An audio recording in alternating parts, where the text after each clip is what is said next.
Morning, Randall.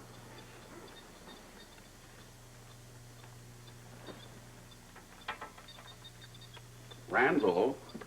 Oh, Mr. Quartermain, good morning, sir. What are you doing? Doing, sir? Yeah, that thing in your hand. What is it? Oh, nothing, sir. Oh, I know that sound. That's a computer. Actually, it's a computer game, sir. Asteroid Smasher. I beg your pardon? The name of the game, sir. Asteroid Smasher. I find it quite challenging. In the past, I tinkered with the other games. You know, computer basketball, computer soccer. Most of them were easily mastered, but I found this particular game incredibly challenging. Would you care to have a go at it, sir? No, thank you very much. Computers and I just don't get along. Very well, then. Will there be anything else this morning? Oh, yes, there's a lot else this morning. You come into my office. Shall I bring my pad, sir? No, that won't be necessary. Just bring your ears. This is a very important assignment. Well, may I ask what it concerns, sir? Well, if you must. I have finally conceived a plan that will convince my wife that she is totally incapable of managing her own affairs, and she should turn over her power of attorney to me. I see. Well, okay, put away your little toys. Let's get to work. I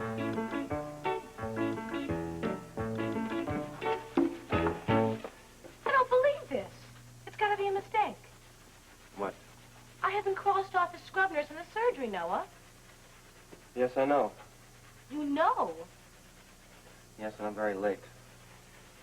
No, I was supposed to assist you. The decision's been made, Anne. There's nothing you can do about it. Wait a minute. Bradshaw's behind this, isn't he? No, the patient's mine, not Bradshaw's. Yours? I requested you off the team. Why? I don't have time to go into it right now. Noah, the surgery's not scheduled for half an hour. This is not the time or the place to discuss it, okay? So excuse me. Wait a minute. I demand an explanation, Noah. Thank you very much for touching me. You could have come to me. You could have told me what's bothering you, Noah. It's a routine decision, Anne. No, it wasn't, and you know it. At least I deserve an explanation. For personal reasons, isn't it? Yes, it is.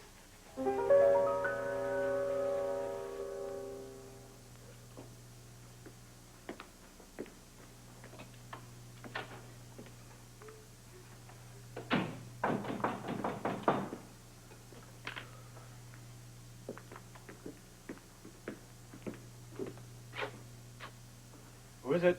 You know who it is. Open this door now. What's wrong? David? Don't play games with me, Mel. It just makes me angrier. I don't understand. Don't you? Don't you really? Look, everything is on schedule. I have been following your instructions. The lens is near completion. The apparatus needs a little fine-tuning, but it shouldn't take that long. This has nothing to do with the lens. Then what is it? What is wrong? Haven't you told him? Told me what? Well, go on, tell him. Tell him what we both know.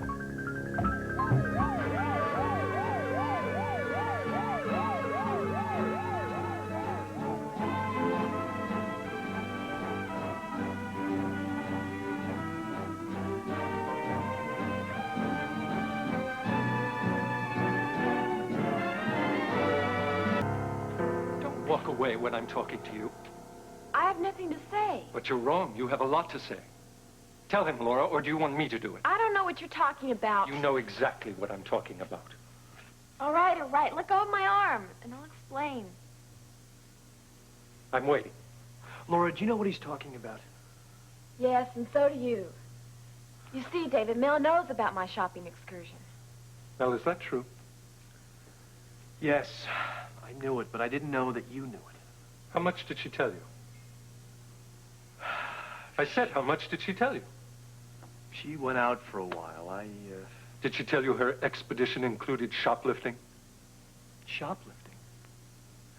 Oh, that's beautiful. That is just really beautiful. Now you have really gone ahead and done it.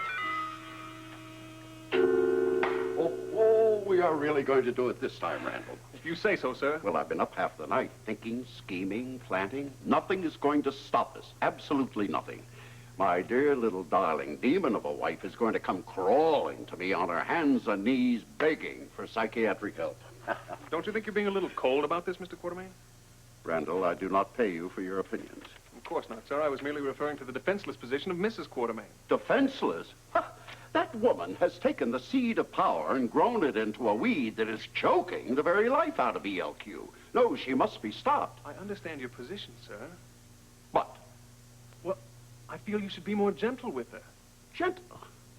What are you talking about? You don't even know what the plan is yet. But from the way you're talking, sir, I'd assume it was a rash course of action. Oh, no, Randall, not at all. I'm sure you'll not only approve of the plan, but you'll also be willing to assist me. Well, you pay my salary, Mr. Quartermain. I must go along with your wishes. Well, good boy. Now we can get down to business. First of all, Randall, I need a woman. A woman, sir? Yeah, a woman. You know, it's just like a man with a few physiological differences. Any particular type of woman, sir? Well, she should be about Lila's age, you know, well-groomed, gray-haired, lots of wrinkles. Wrinkles? Yeah, wrinkles. This is something you'll learn about in a few years, Randall. When would you like this woman, sir? Today. Here? Well, of course, here. Sir, if you don't mind my saying, it would be a lot easier for me to find a woman of that reputation if she were younger, and wouldn't a hotel be more, shall we say, comfortable?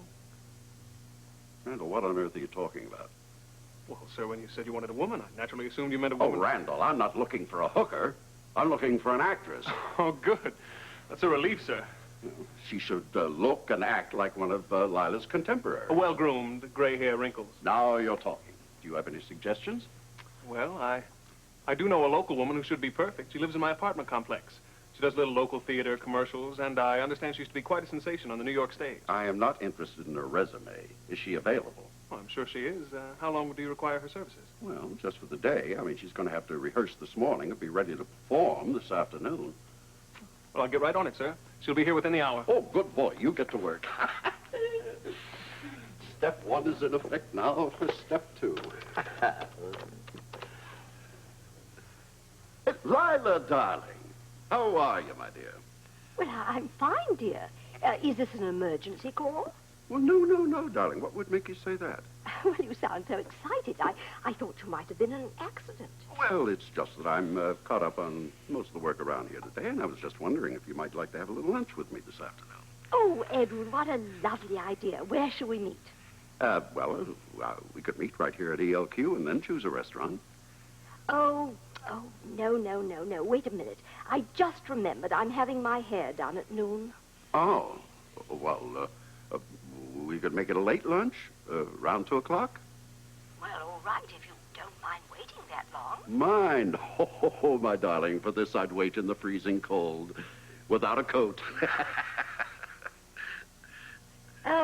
Well, then I'll meet you at ELQ. 2 o'clock. All right. Goodbye, Edward. Oh, got it. Stella, I'll be lunching with Mr. Quartermain today. Oh, good. I'll go tell the chauffeur. Wonder what he's up to now. Why don't you want me as your scrub nurse? That's not such a hard question to answer. And I think you're overreacting a little. I am reacting to what I consider a personal slander of my ability as a nurse. You're obviously not listening to me. You wouldn't say that if you were. I think you're an excellent nurse. I just put you on Dr. Cunningham's team today, that's all. Which brings us back to the big question. Why? If you just listen to yourself, you'd know the answer to that one. I haven't the faintest idea what you're talking about. And you are... it's this constant confrontation you seem to feel is necessary. Are you referring to my attitude towards Bradshaw? Yeah, and to me, somewhere along the line, I got dumped into all of this. I don't like it. I see. You are mimicking Bradshaw, so you're punishing me. Is that it? No, all I am doing is following my convictions. So am I.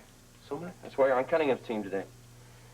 You know, there's only one thing that's important in the operating room. That's the patient themselves.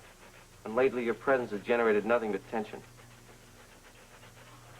Yeah, I know the whole story. Doctors before nurses. Patients before all of us. You're not going to change your mind, huh? I'm sorry, Anne. The decision has been made. Oh, don't cry. I'm not crying.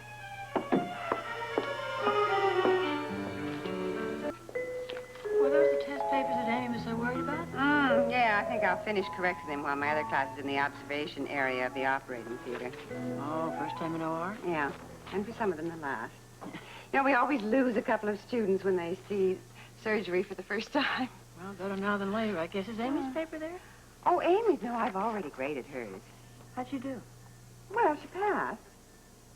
But one of her essays, Jess, was the strangest thing I've ever read. Didn't she answer the question? Well, from reading her answer, I'd say she didn't read the question.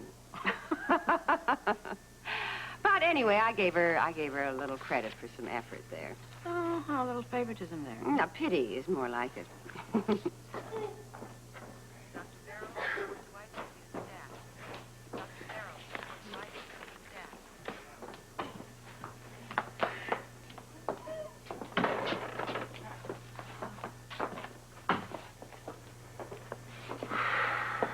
What's wrong? Pay no attention. You have that report? Arthur, Anne was just tears. Yeah, well, there are always histrionics when Miss Logan is around. Good heavens, sounds like you're used to it. No, don't be deceived. I'll never be used to open displays of emotion in a hospital. Obviously, you've never been subjected to any kind of a household like the Quartermains. Lively, huh? Oh, listen, high drama is essential. It's as essential as breathing in that house. I'll see you around.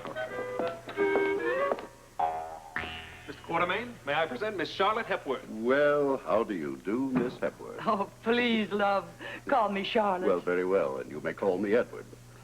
Well, has Randall explained our situation? Only that you're looking for an actress to play a society woman. Will I do? You are perfect. Then I have the part? Absolutely. You were born for the role. Oh, my agent will be glad to hear that.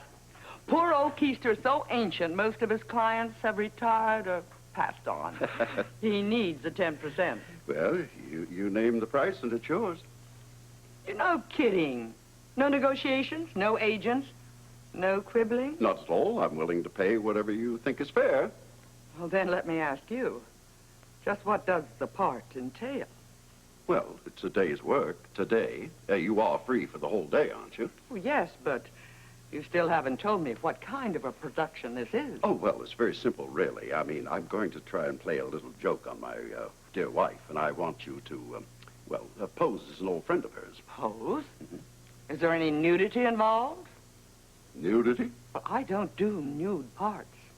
Oh, no, Miss Hepworth. This is strictly a G-rated enterprise. In that case, it'll cost you $500. Right. Randall, you draw off a check for Miss Hepworth, and I shall sign it. Yes, sir. I like the way you do business, Ed. Right to the point. Well, we don't have much time to waste. Now, are you a fast study? Fastest east of Burbank. Well. That's in California. Well, that's good, because you have only until 2 o'clock this afternoon to learn all the details of my dear wife's past.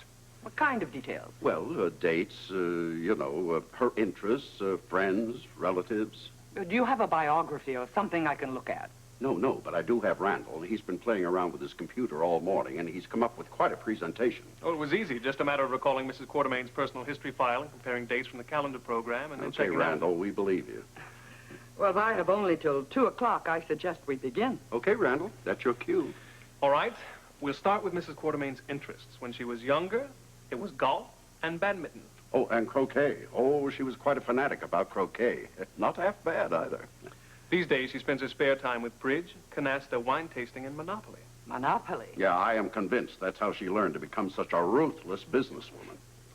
Now, her favorite charities are every charity, and she gives selflessly of her time and money to any cause bold enough to ask for. Come on, Randall. We're not nominating her for sainthood. Just move along to her close friends and relatives. All right, her best friends are Mrs. Pearl Fairchild of Palm Beach, Miss Edith Sterling from Palm Springs, Miss Frances Fowler from Port Charles, the Whitakers from Beecher's Corner, and Emma Lutz, also from Port Charles. Yeah, I suggest we dispense with the last names. That's only going to get us in a whole lot of trouble. Yes. All right.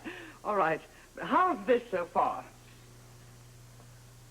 Oh, hello, Lila. It's so wonderful to see you again, my dear. I saw Pearl in Palm Beach last week, and her varicose veins are simply out of control. How's your bridge game? And I understand you've become really an expert in the wine field. Oh, that is beautiful. Simply beautiful. Randall, I have really got it this time. If this doesn't convince Lila that she's off her rocker, then the old girl really is nuts. Look, I can explain. Somebody had better explain. Laura has this thing about pretty little carvings. I gathered as much. David, they are just harmless trinkets. Does that give her an excuse to steal them? Occasionally, she buys them. Then why didn't she buy them this time? Because I did not know she was going out, and I didn't give her any money. Then you did this alone. Yes, it's an impulsive thing. I see. Impulsive.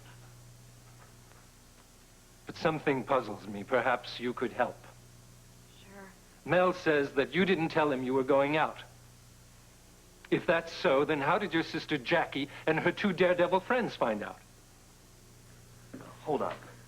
Now, wait a minute. What do you mean, her sister? She was waiting for Laura at the department store. Jackie? Laura, why didn't you tell me? Well, I thought you'd get mad. You're darn right I'm mad. No, Mel, let's control our temper. Before we jump to conclusions, let's give her the opportunity to offer an explanation. There's nothing to explain. It was a coincidence. A what? I swear, I don't know why Jackie was there. I'm sorry, Laura, but I think you do. And I think you're going to tell her. Dr. Quartermain, it's your father. Oh, thank you. Hello, Dad. What can I do for you? Alan, I've been trying to reach you all morning. Oh, you should have tried the hospital first. I work here. Don't get smart with me. Sorry. What do you want? I'm very busy, really. I need you down here. Down where? ELQ. I'm at the office. I can't get there today, Dad. Maybe we could have lunch tomorrow. Alan, you don't understand. This is very important. Dad, you don't understand. I work in a hospital. That's very important as well. Alan, it concerns your mother. Oh, now, wait a minute. Is this one of your schemes again to have her declared incompetent? Oh, no. This time I intend to let her do it to herself.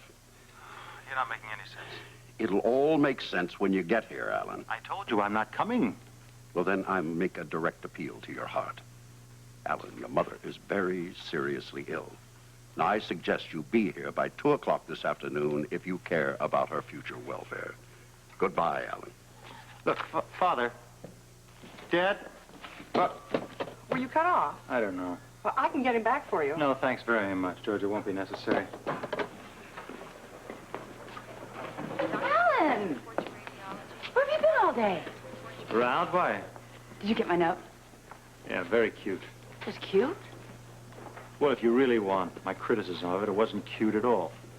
Oh, for heaven's sakes, where's your sense of humor? Don't you like elevator jokes? Not especially, Monica. That's the reason. That's why you've been avoiding me.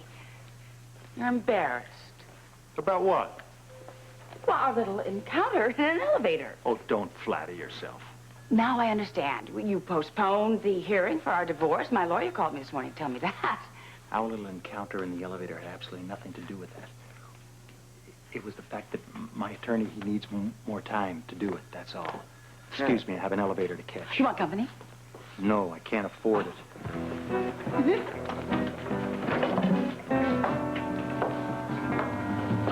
Hello? Oh, no, Audrey. Now, come on, don't you back down now. Oh, maybe it's enough that you believe me.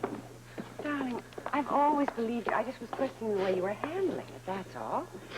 But if what you say is true, then it's our duty to see Steve, right? Now, you wouldn't want me to go to him alone, would you? No, of course not. Well, then follow your conscience. I mean, you've suffered enough to back out now. I'm just worried about the responsibility. It's a big step. Now, you told me what you saw, right? So you have no choice but to talk to Steve. Now, come on. Come on, he's waiting.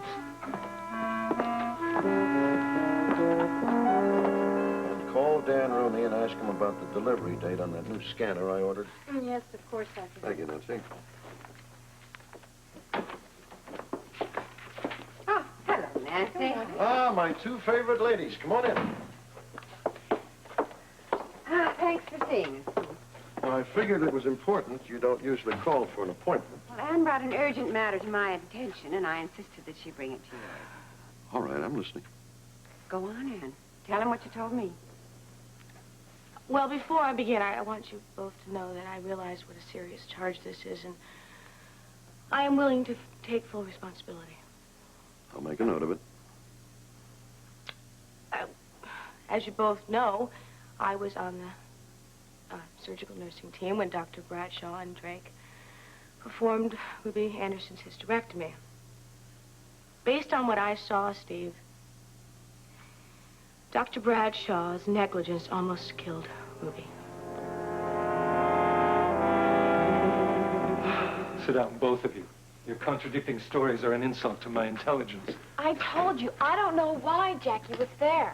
David, I'm sure it was just a coincidence. It was no coincidence, you can be sure of that. Well, I didn't ask her to meet me there, if that's what you're implying. I didn't say any such thing, but she was there for a purpose. My belief is she was there looking for you. Look, why would she want to do that? I was just about to ask the same thing. Hold on, both of you. I have a question. What were you doing in the store? I was watching you. Why? Because it's my business to know who you're in contact with and why. What does it matter who I see or where I go? It matters very much. Soon you'll know why. David, look, where are all of these questions leading us? So far, all I know is that Laura went to Gorham's and shoplifted a small ivory duck.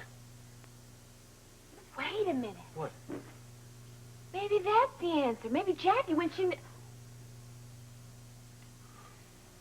Jackie, maybe what?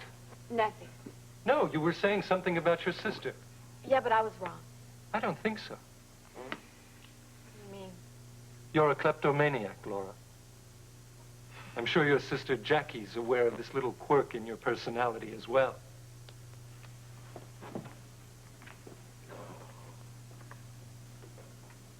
What's the matter, Mel? You don't look well at all. I am just surprised, David. That she's a kleptomaniac? No, that you knew. It wasn't difficult. Laura was sloppy. Her amateur trail was easy enough to follow. What happens now? I was just going to ask you that. Look, she didn't get caught, all right? Not this time. But what happens next time? The time after that? What happens when she does get caught? Do you realize what kind of danger she's exposed us to?